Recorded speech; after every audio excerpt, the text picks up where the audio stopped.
All right. So first of all, welcome everyone. And this session, like Morning. all of the e-assemblies, is being recorded and will be on YouTube for the world to see. They can find us. But I am going to send the link out to all the clubs so that they can get a sense of what took place this morning. Really appreciate your participation. A couple things before we start. If any of you have any audio issues during the webinar, you can submit a question over the chat. You'll see chat at the bottom of your Zoom screen, and you can just click on that and type in your question, and I will read it out. But if you don't have any audio problems, we're trying to make this more interactive. Just feel free to ask your questions. And we've got great presenters today. Why don't we go ahead and do introductions. I'll just read out names as I see them. Name, club, and role. Fred? Yes. I Rotary Club of Santa Fe. I'm the New Generations Chair, figurehead. Okay. Morning, Fred. Morning. And Betty? I'm Betty Young from Frogville Rotary Club, and I'm going to be the membership chair coming up in July. And I do have one request. I am profoundly deaf. I have cochlear implant, and I lip read. So for some of you, make sure your face shows and light is on your face if I can see you, because I do some lip reading. I can hear you. Those that are on the phone, I will hear you, but I may miss some of your comments. Thank you.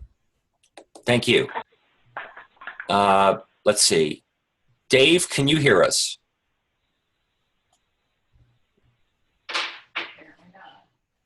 Governor Dave. He went and got coffee. He's working on his system. He's here in spirit. There he is, kind of. Dave, can you hear us? I think he's on mute, isn't he? That's funny. All right, we'll come back to Dave. Kathleen, Yes, sir. I can hear you fine. please introduce yourself. I'm Kathleen Olson. I'm Las Cruces Rio Grande Rotary New Generations Chair for this next year. Excellent, thank you. Ronnie, I'm going to unmute you. I'm not sure if it'll work on my end, but Ronnie, if you can hear us, can you introduce yourself? I can hear you. Can you hear me? Yes, ma'am. Okay. Ronnie Wright, Las Cruces Rio Grande, President-elect. Excellent, thank you. And now we have our esteemed District Governor-elect on. Dave, can you introduce yourself if we don't know you? You're on, we still cannot hear you. Even though you're, oh, let's try this again. Okay, go ahead, Dave. Can you hear me now? Yes, sir. Good morning, Dave. Well, it's time to mute me then. Yeah, I'm Dave Anderson. It's my pleasure to be, I guess, district governor here in the 20-some days. Governor Tom keeps reminding me of that. And I'm looking forward to working with all of you and meeting all of you. And I think with that, I'm going to mute and I'll try to stay out of the conversation. Okay, Bobby, do you want to introduce yourself and your team? Sure. Good morning, everybody. This is past District Governor Bobby Wallace, and I am also the New Generations Chair for District 5520 this year, and I will also be serving in that role next year. We have a wonderful group of presenters this morning. First, we're going to have Michelle Frechette, who is chairing our Youth Exchange program and does a wonderful job. And then we have Terry Beamistifer, and I'm going to get that right sooner or later, Terry. He is chairing our RILA program. Then we have Victoria Bernini, who runs our Interact for the district. Nigel Holman runs our Rotaract out of Las Cruces. Unfortunately, Nigel could not join us this morning. So I've asked past District Governor Dick Jones to fill in for Nigel. And then our last presenter today will be past District Governor Dick Jones, who is also our Youth Protection Officer for District 5520. So with that said, I'd like to welcome everybody to the New Generations E-Assembly. I'm looking forward to the presentations. I hope that they're informative. I encourage you to ask any questions because you have the heads of each one of these various youth programs on the phone. So please feel free to be interactive and to get involved and ask questions. So with that said, I would like to start our presentation by introducing Michelle Frechette. Michelle chairs our Youth Exchange program and does a wonderful job. I will say that she has recently been voted in as a judge, so we have to show her another level of respect, which I haven't figured out yet, but I'm working on that. So with that said, Your Honor, you are up. How was that? Was that pretty good? That was good. I'm sure there's some kind of an ethical violation by me representing that I'm a judge at this moment in time. Anyway. Before we test. That's right. Okay, so I'm going to, at the end of my presentation, Jeff is going to send me back the emails for everybody.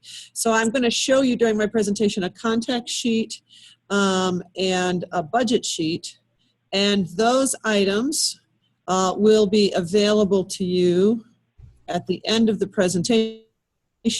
So here is my contact information. And you're going to get in the entire contact sheet for our district committee, which includes, at this time, 7 members in Rotary. Now, our committee technically also, of course, includes Bobby and the district governor. But this will all be sent to you because we all have little sub-roles, and it's important that you all get a hold of it. Rotary Youth Exchange is not a program for students who need a great amount of work in a particular skill area. Students exchanging are ambassadors. It's a very high calling. The goal of the program is world peace and understanding, which you might, as you might guess, needs the work of our brightest and our best. It is created through a multi-level structure in terms of its operation. It's probably the most complex structure of all the Rotary programs in the world. Am I still on screen sharing? No. You are. I am. Okay, good. So as you can see at the top of this flow chart, the Department of Oh, sorry, Michelle. We're not seeing the flow chart. We're just seeing your contact info. Oh, sorry. New share. Oh, new share. New share. Got it. I'll get it. Now we've got it. Yes? Yes. Great. All right. So in terms of the functioning in the United States, this is how we function. This is not necessarily true of other districts in other countries, because other districts in other countries don't have the supervision of their Department of State or their lead government programs. In some countries they do, but not necessarily in all. Rotary International, though, does have, as you see in the second layer, very specific rules about how youth exchange is to happen. And one of those is to say, this program cannot happen at the club-to-club exchange level.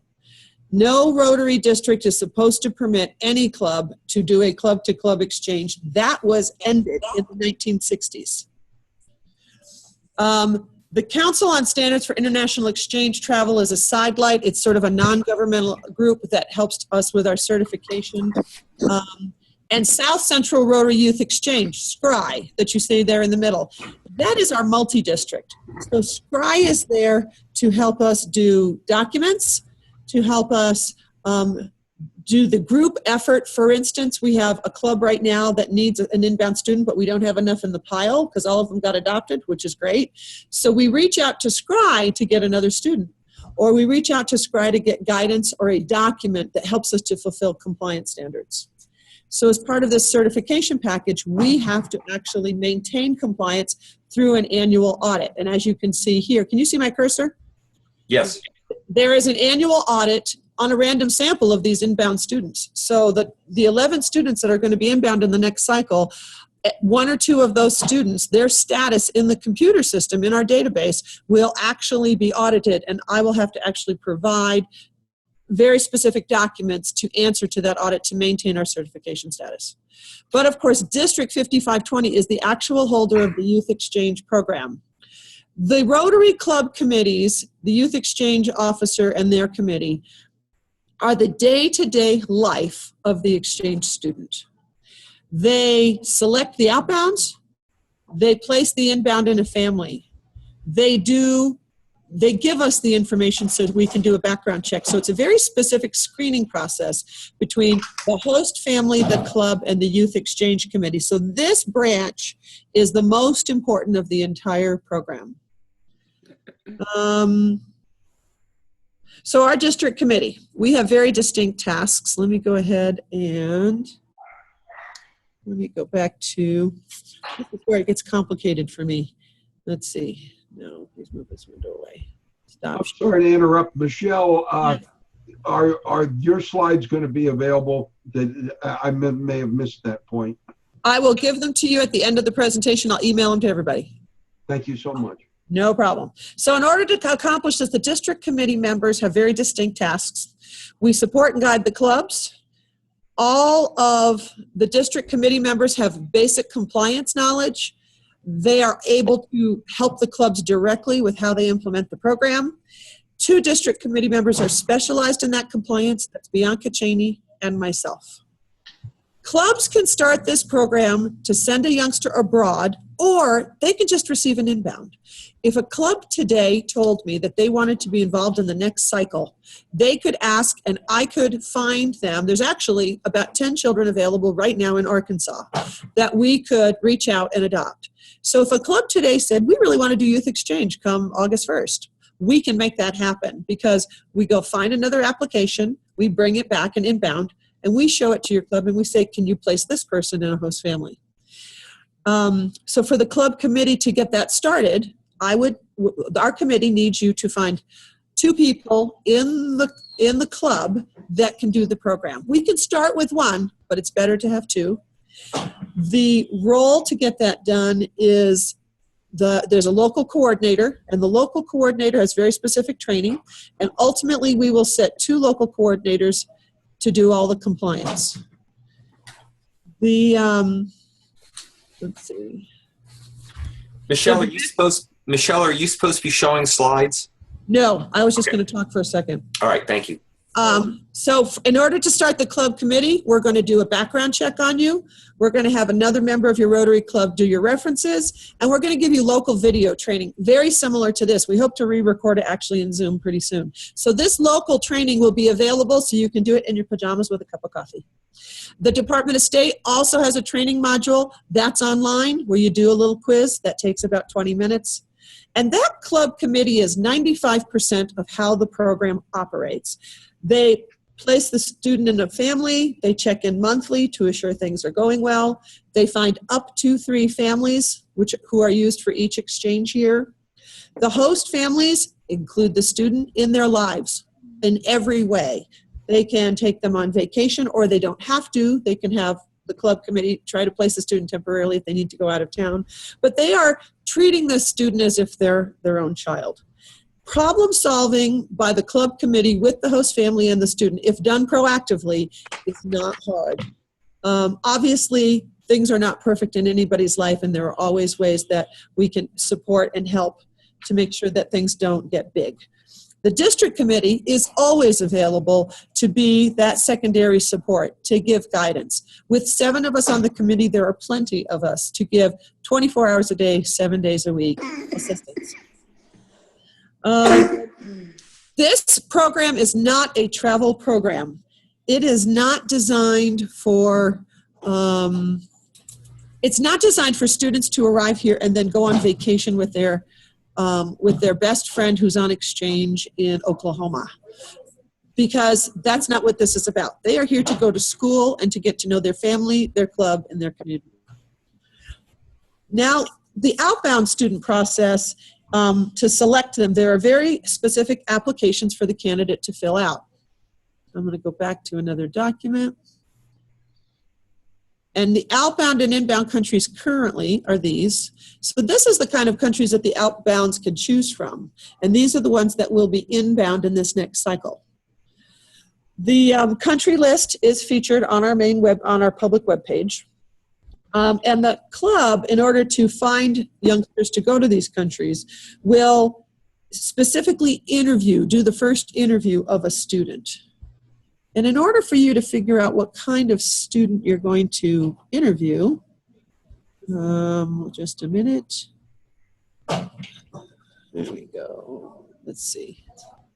There we go. These are the qualifications for a student to participate in youth exchange. They generally are a sophomore or junior at the time of application. We did have a freshman apply a couple years ago. That's unusual. They usually have good grades. They're in their top third of their class. They are outgoing and they participate in the community or school actively. They have to be able to choose multiple countries as possible places of exchange. They need to be emotionally stable, able to manage stress and make decisions well. They have to have parents who wholeheartedly support the exchange. They have to be willing to speak in front of Rotary groups, and they have to be able to fund the cost of exchange. There is a cost sheet. I'm not going to provide you with that now. That's too much information for now. If you decide you're going to start this program, we'll help you by giving you all these materials. Let's see. This program is not designed to remedy extreme shyness or motivate students to be amazing students if they're currently underperformers. Students will grow and improve their skills while on exchange naturally because it's challenging to live abroad. Because how many people do you know that do well living with somebody else for 4 to 11 months without learning something about it? So clubs, when they do this, clubs are obligated to host 1 inbound student for every 2 candidates they send us. The district committee cannot guarantee those 2 placements for every single club, but those numbers will be adjusted during the selection process and we'll communicate with you about whether or not we have enough Rotary clubs to be able to make everything happen. The district committee would like to get to the point where we have an average of about 20 outbound students for every cycle of exchange. That would require a more district-wide participation of about 5 to 8 more clubs than we have as of today. In the room today, having orientation behind me, are only 9 outbounds. That is not optimal. We have had a max, I think in the last 6 years, of 18, which was a great number. We need to get back closer to that number, so I really hope that everybody watching this video understands that doing this as an inbound process is not complicated in the sense that we will walk you through every step. There's nothing hard. It just requires giving your attention to another youngster in your life and sharing that with others. My club committee is particularly successful on a lot of levels. The reason is we have multiple Rotarians who are doing the compliance process. As of right now, we have 4. We have, though, other Rotarians, too, that help, that drive the student to pick them up, deliver them to a pickup point, help them get picked up from a sporting event. So there are Rotarians in my club who are participating and taking the child out to dinner and doing things with them. You don't have to have a background check to enjoy the company of an exchange student. The budget for exchange, I will now go to that, is also very doable. It's a little bit more than it used to be. I'll make sure I have this one right. Share screen. The current club budget is a maximum of $3,400. That number includes $1,650 for monthly stipends. So a club has a range of $100 to $200. Most clubs give about $125. And that's for the student to be able to go to the movies, buy their shampoo, or pay a little extra for lunch or extra snacks at school or whatever they need it for, have coffee with their friends. The club is also giving $1,150 as of this year for the district weekends. So the inbound students that arrive in August will have 4 weekends with the district committee, and this $1,150 covers that. So the club gives that to the district committee so that we can keep the program going for the inbounds. There's about $400 for transportation, gifts, and fees at school for the inbound. That's just miscellaneous. And if I can get to my, and an outbound student, when you sponsor an outbound, costs maybe a max of about $200. And that's just the mileage or cost reimbursement for any Rotarians to take your student to the required weekends and deliver them back home. We do request that the club invite the outbound and their parents to at least one club meeting before they depart in July, August, or September. This is important. Outbound student costs will be incurred now. So these 9 families who have been sponsored in this cycle, their outbounds have actually been getting their orientation before the Rotary year begins. Then these youngsters leave and they'll be outbound, and there won't be any cost to the club while they're out of the country. Inbound costs will start for this current cycle, this upcoming cycle, on July 1st and go through late July or mid-July of next year. And there's a couple of weeks, so there's a couple of expenses outside the actual Rotary year in which these outbound students are participating. We would be happy to help your club think of ways to make this budget happen. And I am exactly at 15 minutes. And the whole district committee, thanks you all for helping. You cracked me up, Michelle. I was about to cut you off. You don't have to cut me off. All right. Does Michelle Well, if have- anybody has any questions for Michelle real quick. Yeah, I do. Michelle, the 1150 club cost for district gatherings Uh-huh. that you spoke of. Elaborate those 4 gatherings for me. The first one is the inbound orientation in September. That's where just the inbounds are together and learning about what their obligations and procedures are for the year. The second one is the first weekend in December, when they get together with the inbounds as well and they enjoy sort of a holiday sort of weekend. The third one is the ski weekend, which I'm hoping is the one day, Governor Dave, you'll be able to join us at. And the ski weekend will be probably in Santa Fe if Fred gives us a thumbs up. Fred? Still waiting to hear. Okay, all right. So we're hoping ski weekend will be with Fred's club. And then the 4th weekend for next year is, of course, your convention, Governor Dave. Okay. You and I, at some point, need to talk a little bit about budget, but we can do that later. Betty, go ahead and ask your question, and please speak up because your mic is soft. Okay. When a club sponsors a student, upon a trained student, are we required to send a student out before you can have another student come in? No. My club did youth exchange by having inbounds only for 5 or 6 years. So we did nothing but the inbound process for years, and none of our children from our local community went outbound. Okay, okay. Well, I'm sure that other people may have some questions, but because of time, we're going to have to move on. If you do have questions, please feel free to contact Michelle directly. She would love to help you and your club and getting involved with Youth Exchange. And Michelle, as always, thank you very much. You did a great job. Thank you. At this point, a great day. I'm going to exit. Okay, take care, Michelle. Thank you. At this point, I'd like to turn it over to Carrie Beamistafer, who runs our RILA program. Carrie, take it away. Okay, thank you, Bobby. Can you hear me? Can everybody hear me? Yes, sir. Yeah. Okay. First of all, I just want to make sure that everybody understands what RILA is. It's our Rotary Youth Leadership Award. It's a scholarship program. Our camp is a leadership camp at Manzano Mountain Retreat, which is about an hour south of Albuquerque. It's for juniors going into their senior year in high school. And we currently charge $600 per student. And for the clubs that are in the southern region, there's a typical $50 additional charge for transportation to and from the camp. We currently have about 82% of our Rotary clubs in our district participating in RILA this year, which is really good. It's up from 70% last year, so we're doing great.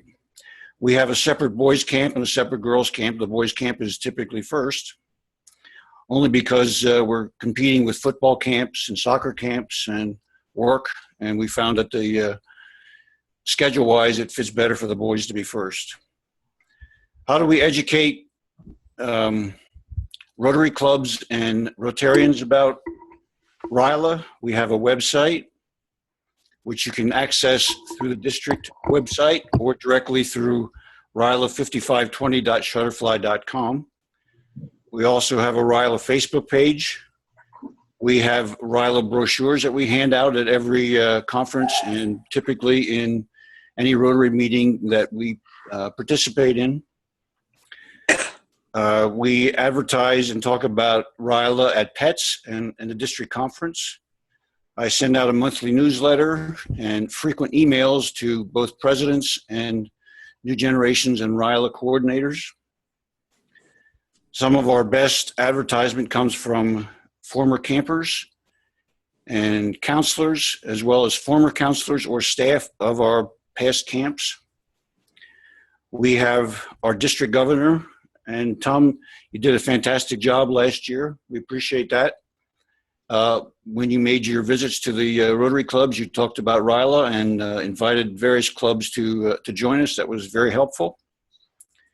We have, I currently have a staff of 58 recruiters in each of the 58 Rotary clubs that are participating in RILA this year.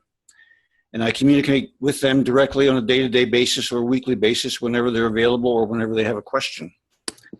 This year, we currently have 122 girls signed up for camp and 69 boys. That's typical because last year we had 108 girls and we had 67 boys. So we're right on target, but we've also reached the maximum for our girls' camp. Some of the keys to success for the RILA at the club level. First of all, you need support of the club president and the board because RILA is self-funded. As far as I know, we get no money from the district at all for RILA because it's completely paid for by the admission fees that the clubs charge or pay, $600 per student. And we have our own invoicing process through Kathy Fuller, and she in turn collects all the checks that come in. So it's outside of my function, but I deliberately want it that way so that there's no conflict of interest with or any financial concerns with the RILA chair here. You also need a passionate and driven RILA chair in each club. Once you have the president's approval and the board approval of each Rotary club, you need someone who's going to go out there and start recruiting students each year. And I have a superstar recruiter in the Alamogordo Rotary Club. Her name is Margie Messias, and she's been working with our group for the last 2 years. And the Alamogordo Club, prior to her becoming the RILA chair for that club, had been sending 4 to 6 students to RILA. Since Margie started on this process, last year they sent 19. This year they're sending 23 from one club. It's amazing. So I asked her, what's the secret to her success? And this is what she does as a RILA recruiter. First of all, if there's an Interact club in your high school, you go out there and you meet with them and you become visible to them and you introduce RILA to them. Take brochures, take applications with you, meet with those students, get their names, make sure they understand who you are and your phone number so that you can text them or call them frequently during the year to remind them of the application process and when it's due. Margie also went to there was an Alamogordo Chamber of Commerce program for junior ambassadors. She went to their meetings twice a month and talked about RILA and introduced it to that program. She also prepared a sheet for membership for each member of her club so that they understand what RILA is about and asked them to recommend a neighbor, a grandchild, a niece, nephew, a church member, whoever, and to give her those names so that she can get in touch with them. This is what it takes to be a dedicated, passionate RILA chair within your club. And it works because, as I said, she's increased her RILA participation from 4 kids to 23 kids in just 2 years. She also stresses to each of one of the RILA students or potential RILA students how it will help them right now. It will help them with college applications, scholarships throughout the year. She encourages them to visit our RILA website. She's also got, for next year, she's got 12 students lined up for the 2017 camp. She's got 6 students lined up for the 2018 5 students lined up for the 2019 camp. She reads the newspaper daily, keeps up to date with academic and sports accomplishments for these kids. And she goes around, and after the camp, she has them give their testimonials to future students, future potential candidates for RILA. She's done an outstanding job, but she's also mentioned to me that the 2 most important keys to success in any RILA operation within a club is a very driven and supportive president and board, and a very driven and passionate chair for RILA, willing to take the time, effort to go out there and help recruit. And as I said, this is Margie Messias from the Alamogordo Club. She's done an outstanding job. Let me talk about camp for a little bit. Part of camp includes recruiting 50 counselors, 25 for each camp, or maybe 20 for the boys' camp and 30 for the girls' camp because of the magnitude of the change in the camps. What we do is we physically, mentally, and emotionally challenge these campers. We teach them leadership skills, and we allow them to use them while they're at camp. This is all done while having fun. We also have gifted professional speakers come in and share their background and history with each one of the students, including military backgrounds. Each counselor, as we're leaving the camp, shares a message with the entire camp about his experience while he was at camp. This is the counselors I'm talking about, and goes forth with a message that the students can carry with them to their home school or to their friends back at their city. We also ask each Rotary Club to invite the RILA campers to a Rotary meeting after the camp so that each kid can go in there and talk about their RILA experience and help the Rotarians there to understand what I call the magic of RILA. It's a fantastic program. As I said, we keep getting more and more students, and our participation by various Rotary clubs within our district is growing. And I have to tell you something that's very unique. We have a separate boys camp and a separate girls camp.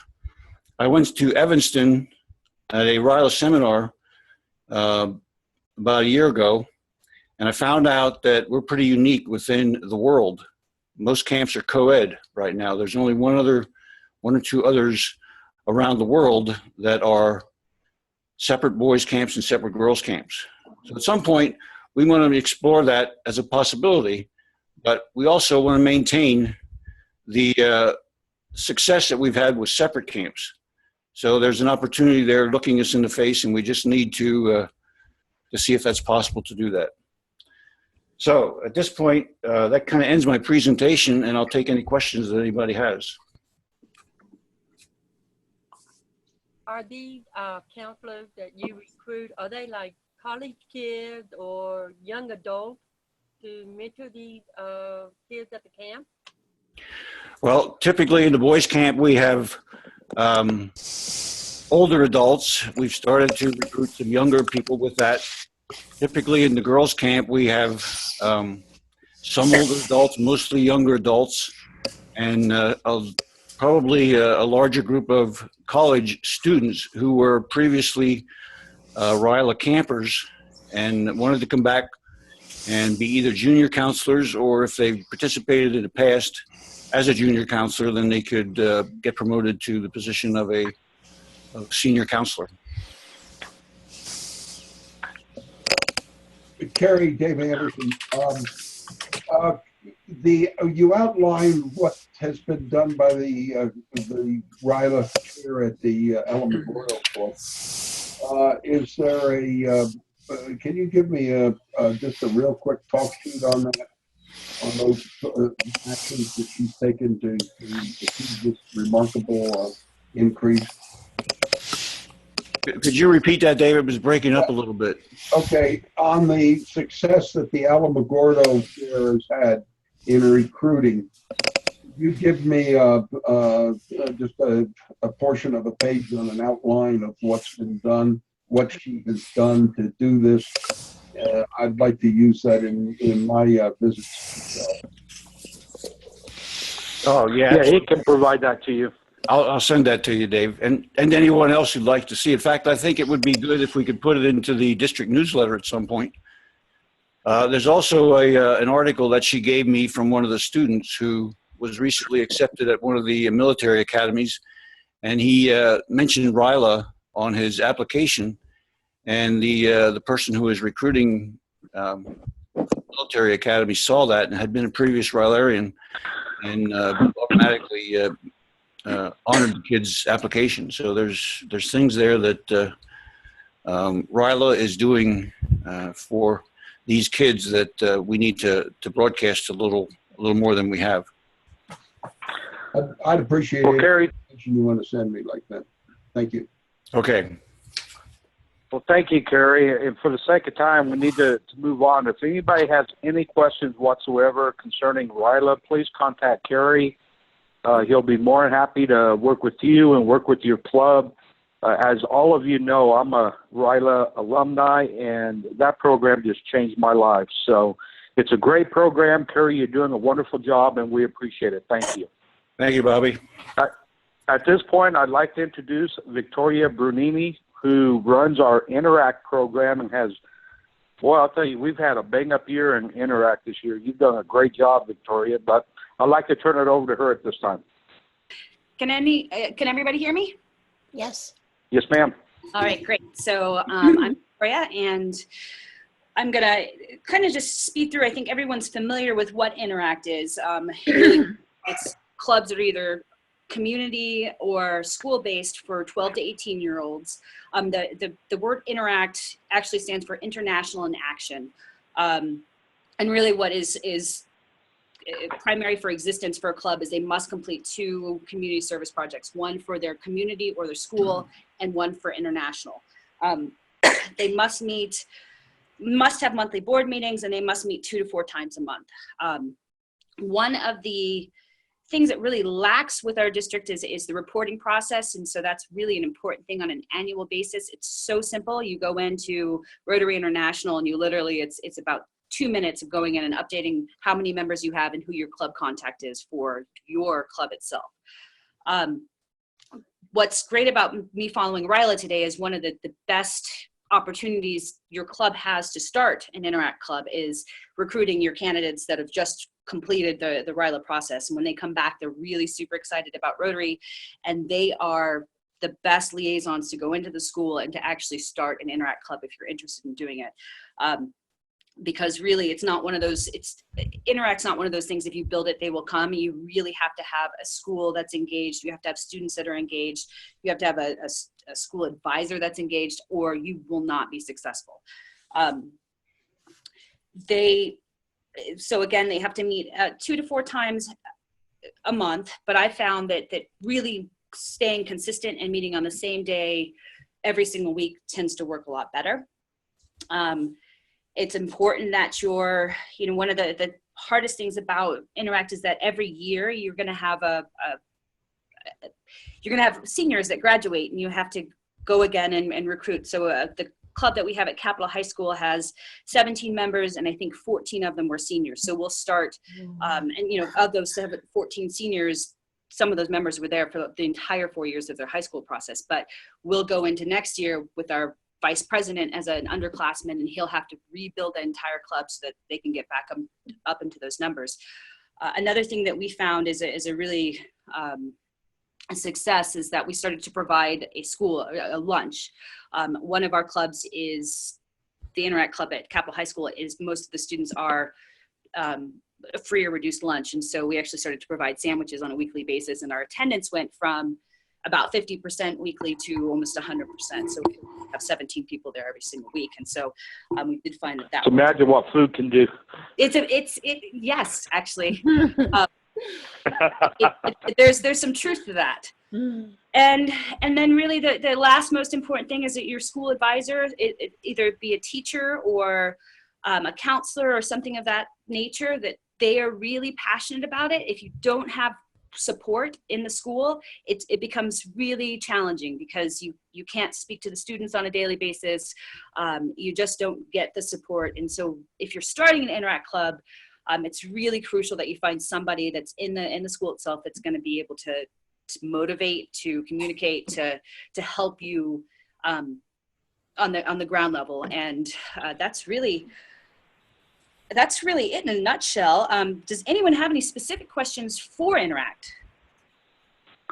Victoria, this is Bobby. Just real quick, I know we've had just a tremendous year starting up Interact clubs.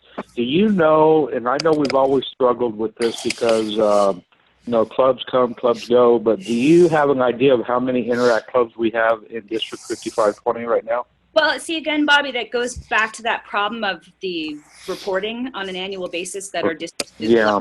So I mean, we might have 25 clubs this year, but we might not have that many because there are a bunch of clubs that haven't updated. But I think we added this year at least 5 or 6 clubs. Yes, we have. And again, Okay, thank you. a lot of them came from RILA. I mean, RILA last year, thank you, Carrie. I mean, RILA, there was a big push on go home and continue in service. And that really, I think, helped us kind of create that buzz that we saw this year and increase the Interact clubs. You bet. Victoria, this is Tom Walker. Just wanted to point out that we had 4 Interact clubs receive presidential citations. Moreno Valley, the Amplifiers, Centennial High Schools, which is the new one we just chartered, and that's Ronnie's. And then Santa Fe had 2, both Santa Fe High School and Capitol High School. So, it's real important that clubs get in there and update that data, and they're eligible for presidential just like everybody else. So it's a great job with Interact this year. Very good job. And Does anybody else have any questions? I'd like to explore, Victoria, if you and I can talk later, I'd like to explore the reporting problems so I understand those. Thank you.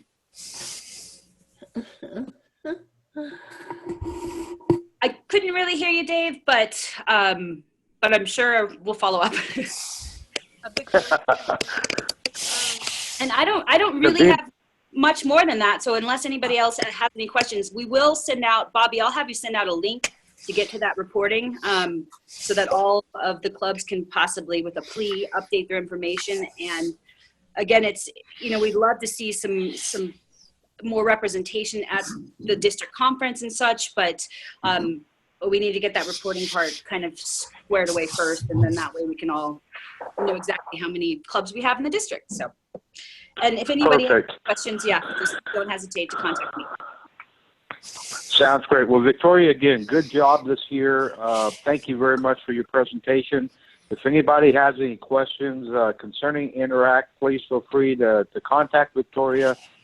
She always answers her phone, which I appreciate. And we have a wonderful Interact program in District 5520. So thank you, Victoria. Thanks, Bobby. At this point, Nigel Holman chairs our Rotaract program in District 5520. Unfortunately, he could not attend this morning, but I have asked past District Governor Dick Jones, which was my predecessor as New Generations Chair and very familiar with Rotaract, to present on behalf of Nigel. So, Governor Dick, the floor is yours, sir. Excuse me just a minute. This is Fred Schott. I might be losing my Wi-Fi connection, and if I do, I'll just go on the phone. That'll work. Sounds great. Thank you, Fred. Governor Dick, are you with us? I am. Thank you. Good morning. Good morning, sir. And it is great to be here, and I'm glad to speak about Rotaract this morning. Really, Rotaract is for young adults in the 18 to 30 group. It brings them together to help them develop their leadership skills and professional skills while working through their community. Rotary clubs sponsor the Rotaract Club, but the club itself, because these are young professionals, are charged with managing the membership of the club and also managing the funds of the club. So they are independent of the club. One thing that a lot of Rotarians do not know is that Rotaract clubs can be university-based or community-based. And this is a real advantage because a lot of the communities in District 5520 don't have a university and can set up a community-based problem. Some things to consider before you start your Rotaract club is to really determine the community need. If the need is identified, then you need to look for your potential members, and you need to bring them together and discuss what Rotaract can do for them. And I think this next point probably should be moved almost to the top of the list. You need to identify a Rotarian advisor. And just as in the Interact clubs, that advisor is a really critical component. The success that Santa Fe has had with its Interact program would not have been had it not been for Victoria. So that advisor is really critical, and Victoria has been helped a lot in the last year or so by Fred. So thank you, Fred and Victoria, for doing that for Santa Fe. If you're working with a university or a community college, you need to be in contact with that institution and find out what their requirements for club activities are. And they will appoint a club sponsor. One of the things that you need to be aware of is that if you are a university or a college-based club, that can restrict your membership. That was discovered a couple of years ago in the process of the Albuquerque Club at UNM would not let people that weren't enrolled in UNM in the club. So you have to consider that also. Once you get the club up and running, it's really important to stay connected with them, to serve as mentors, to work with them on projects. Continue to stay involved and reach out to the Rotaractors, because they are our next generation of Rotarians. Invite them to participate in your service projects or your signature activity. Recognize their achievements at a special club meeting, and ask their advice when planning fundraisers. Host discussions where you can talk about various topics that are of interest to the Rotaractor. Tell them about the activities and programs that your club is doing, and make sure that they feel welcome at your club. And we need to do a better job at the district level of making sure that we invite them to our district conferences and sponsor activities for them. One of the changes that has just recently happened with Rotaract is that at the Council on Legislation, they passed legislation that now allow Rotaractors to be Rotarians simultaneously. This is a big change. It's an opportunity for us as Rotarians to be able to invite those Rotaractors into our club. And as we do that, maybe bridge that gap between Rotaract and Rotary, where we lose so many of our Rotaractors in the transition. A couple of resources that are critical to getting your Rotaract club up and running is the Rotaract Handbook. That is Rotary Publication 562. You can download it from rotary.org. Another document that you need to become familiar with is the standard Rotaract Club Constitution. They have to adopt this constitution, as all Rotary clubs have to adopt the standard Rotary Constitution, because it becomes part of their guiding documents. They can write their own set of bylaws to enhance the Constitution, but they must accept the Constitution. And the final document that is really critical to the formation of a Rotaract club is a certification form. This is a little bit unlike Interact in that they actually have to complete a form. They have to register with Rotary International, and I highlighted them on my copy, but you can't really see it here on this document. But a couple of things right here where the pointer is. Nick, excuse me, you're not sharing your screen. I'm sorry. Oh, I thought. I apologize. I didn't know if you were showing something, but you're not sharing. Okay. But you're looking good. Yeah. Well, I'm sure reading it. So the green button at the bottom where it says share screen. Let me get back there. I'm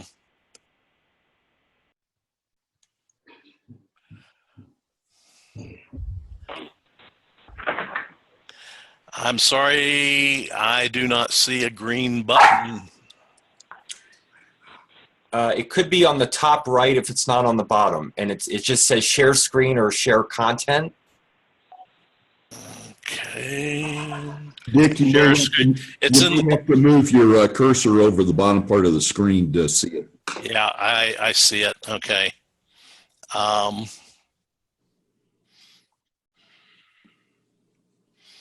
Okay, I just clicked my shared screen, and Nothing happened. Well, then you select the document that you want to share and then click share, and it should bring it up.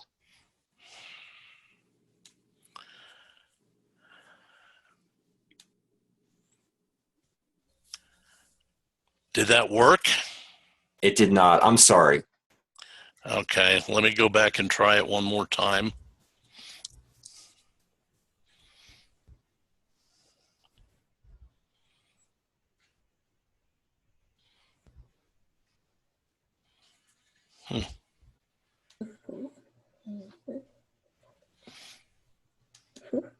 Ah.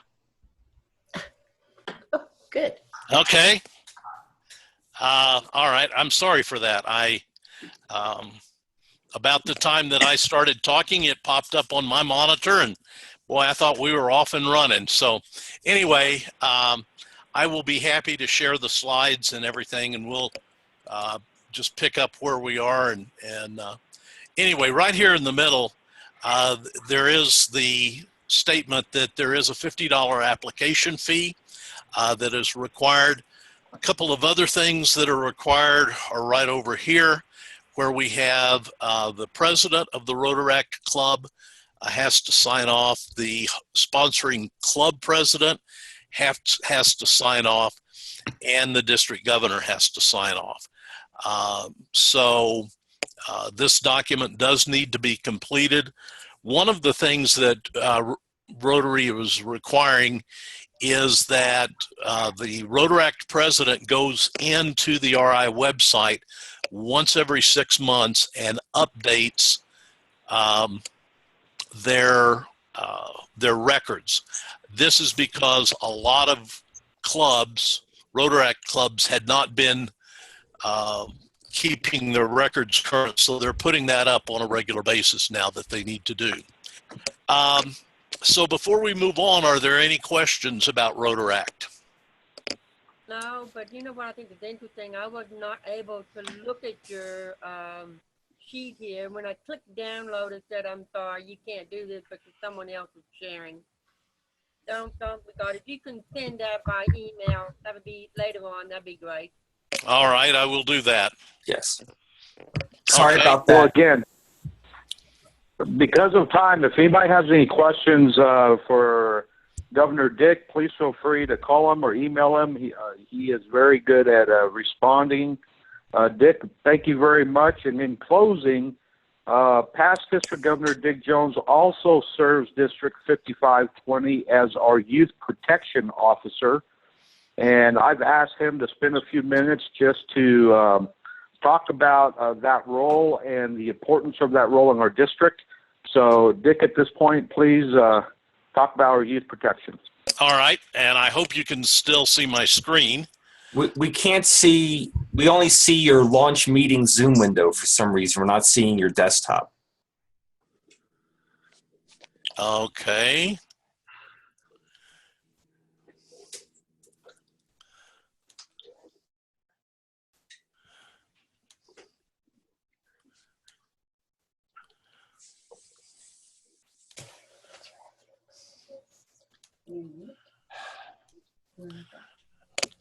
There. Okay. Yep. Okay, are you up? Okay. Yep. All right.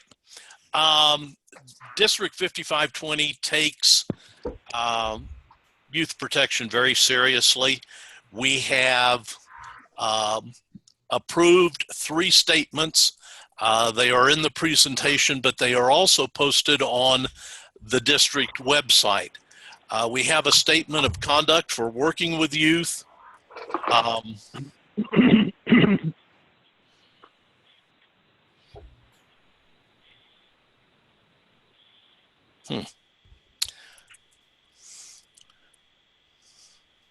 Well, now it won't allow me to advance my my slides.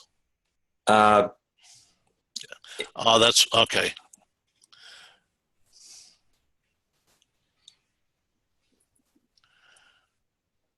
Are they Yeah. Are they advancing now? Do you see the abuse and harassment? We see the statement of conduct. Okay. Okay. I think you're just going to have to email it all out. Yeah. Yep. I will. Okay. Let me get back to it then where I can read it. So we have we basically have 3 statements for working with our youth. They are the statement of conduct for working with youth, the abuse and harassment prevention, failure to comply with youth protection laws. This is one of the critical components of the youth protection policy. RI is very adamant that clubs are autonomous and will do very little to step in and sanction a club. But if a club does not take youth protection appropriately, they will step in and can suspend a charter of a club that, or actually terminate them, that does not comply with the youth protection guidelines. In District 5520, we have issued a document called Sexual Abuse and Harassment Allegation Reporting Guidelines. This document is important, and each club that is working with any type of youth program should go online and download that. There is a new version that was put up just yesterday that has new contact information on it. You should get that, and you should also know that this document is scheduled to be reviewed this summer, and when we have a new version available, we will email it to each club. But all of the documents that I've referred to are available on the district website. Go to the New Generation section, click on that, you'll get a pop-down menu. Go to the bottom of that pop-down and it says Youth Protection Policies. Open that up and you will find all the documents. You'll also find my contact information there if you have any questions. Volunteers that participate in district-sponsored programs are required to have a background check run annually. We are in the process of doing this. I've probably run 20 to 25 already for the RILA camp this summer, and probably have a 10 or 15 on my desk that will be run this weekend. We do this so that we can assure our schools and our families that we are taking every precaution possible to protect the safety of their kids. District 5520 does not accept criminal background checks run by other organizations. Frequently, I will get someone that says, well, I participated in this program, or I participated in that program, and can't you just take that background check? No, I'm sorry, we can't. We do share our background checks between RILA and our youth exchange programs, but that's the only interaction between those two checks that we do. District 55 does encourage clubs to require background checks for their club volunteers that are working with youth. And District 5520 does have and is encouraging strongly the policy of all clubs getting background checks for their counselors. District 5520, at this time, we have in our budget that we will process the background checks for the clubs at no charge. One of the frequently asked questions that I get is about RILA. And the district has determined, or has the following comment. RILA is a hybrid activity. It is the club's responsibility to transport the student from their home to the camp. How they are transported and who transports them, and whether that person transporting them has a background check or not, is at the club's discretion. The district does encourage that if they don't have a background check, that you use the two-person policy when transporting your students to RILA, but it is the club's decision. Once the students are delivered to RILA, then they are RILA's responsibility, they're the district's responsibility, and all of the counselors at RILA will have a background check on file. So again, if we have any questions, I see that we're running a little bit over time, so please get in touch with me if you have your questions. And I'm sorry that we had the problem with the slides this morning, but thank you for your attention. Thank you, Governor. Does anybody have any questions for Governor Dick? No. Well, if not, then I would like to thank everybody for participating in our New Generations Assembly this morning. Governor Tom, thank you for attending. Governor-elect Dave, thank you. And as always, Jeff, you've done a great job in getting all of this organized. And at this point, I'll turn it over to you, Jeff. Thank you, Bobby. And we will send out a survey on how these trainings are going, because we need your feedback. You'll also get, these are recorded, so you'll get a link to the video on YouTube, so you can see that. We'll also send it out to the other clubs, and you'll also get a copy of all the materials from today. So we do greatly appreciate it. And if you're staying on for the Rotary Foundation Committee, that's great. If you are not, have a great rest of your Saturday. Thank you. Thank you, everybody. Bye. Bye. Bye-bye. Jeff, Yes, sir.